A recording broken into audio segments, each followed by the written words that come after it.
I love Mohammad नहीं, सनातनी बोलेंगे आई लव महादेव। जगत गुरु नरेंद्रानंद, काशी सुमेरु पीठाधीश्वर जगत गुरु शंकराचार्य स्वामी नरेंद्रानंद सरस्वती के नेतृत्व में हुआ शंखनाद। जगह जगह आई लव महादेव के स्टिकर और पोस्टर युद्ध स्तर पर चस्पा किया जा रहा है। 10 लाख से अधिक नागा साधु की फौज शास्त्र और अस्त्र से पूरी तरह प्रशिक्षित तैयार।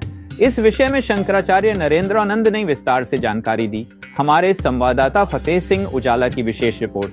जवाब देने के लिए महादेव की फौज तैयार है और उसमें हमारे 10 लाख से ज्यादा नागा फौज है।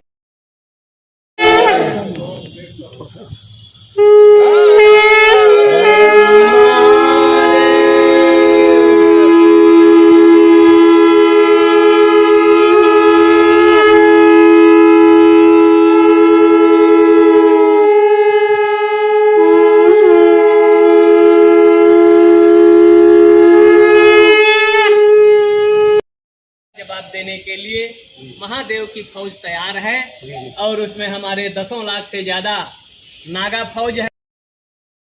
आई लव मोहम्मद देश के सैकड़ों जगहों पर जुलूस निकालकर एक तरह से समाज में भय उत्पन्न करना चाहता है, सरकारों को डराना चाहता है, अपनी शक्ति प्रदर्शन करना चाहता है।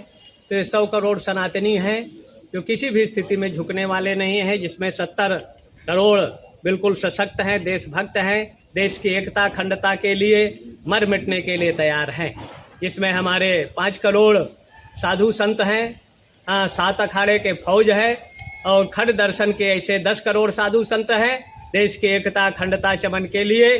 जैसे कभी भगत सिंह, राजगुरु, सुखदेव, सुभाष चंद्र, रानी लक्ष्मीबाई जैसे अनेक तत्या टोपे, शिवाजी देश की एकता अखंडता के लिए कार्य किया। वर्तमान में ऐसे सनातन धर्म की रक्षा सुरक्षा और कोई अराजकता उत्पन्न करना चाहता है, कानून हाथ में लेना चाहता है, बांग्लादेश, लंका या नेपाल का स्वप्न देखता है, वो किसी भी स्थिति में भारत में सफल नहीं होने दिया जाएगा। उनको रोका जाएगा, टोका जाएगा, नहीं समझेंगे तो उनको ठोक दिया जाएगा, जिससे भारत का अमन चैन सद्भाव बना रहे। जो अंदर बैठे हैं विधर्मी, उनके आका लोग, कुछ देश के कुछ बाहरी, उसमें अरबों रुपया खर्चा किया जा रहा है कि भारत में अस्थिरता पैदा करो, देश की संपत्ति को नष्ट करो। कहीं वो आतंकवाद के रूप में, ISI के रूप में विभिन्न भेष बदल कर और ये मोहम्मद के नाम पर महिलाओं को उनको आगे कर देते हैं। यतीम, अभी पिछले साल गुजरात के नवरात्रि में जो सूरत में दंगा हुआ, यतीम बच्चों को आगे किया गया, दंगा फसाद किया, और जब जांच हुआ तो उनके आका जो मौलाना है वही उसके पीछे आए। तो ऐसे बहुत से इसमें इनकी लगभग 35 जगहों पर मीटिंग हुई है मौलानाओं की।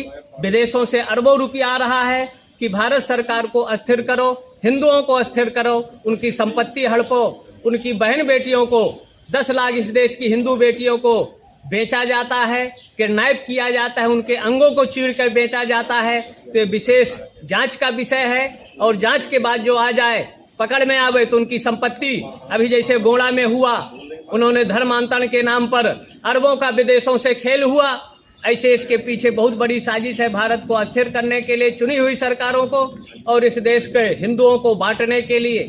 कुछ विधर्मी देख रहे हैं कि भारत को 25-30 जो स्टेट है उनको टुकड़ों में, देशों में बांट दो, जिससे हमारा उद्देश्य सफल हो, लेकिन ये उद्देश्य किसी भी स्थिति में सफल नहीं होने दिया जाएगा। एक आदि शंकराचार्य 32 वर्ष पूर्व केरल से पैदा होकर भारत की पदयात्राएं किया, 7 आमनाओं की स्थापना किया, 265 मठों को बनाकर भारत की एकता अखंडता के लिए कहीं रामानुजाचार्य, कभी रामानंदाचार्य, कभी निवार्क आचार्यों ने, कभी सती, तत्या टोपे, कभी राम प्रसाद बिस्मिल, रानी लक्ष्मीबाई, सुभाष चंद्र और बहुत से हमारे क्रांतिकारियों ने, भगत सिंह, राजगुरु जैसे देश को आगे आकर देश को बचाया और कुचक्रों से सावधान किया। आज आई लव मोहम्मद के नाम पर अराजकता पैदा करना चाहते हैं, संपत्ति नष्ट करना चाहते हैं, उनका जवाब दिया जाएगा। देश का अमन चैन सद्भाव बना रहे, इसके लिए साधु संत बुद्धिजीवी सशक्त, संबल और सशक्त रहे।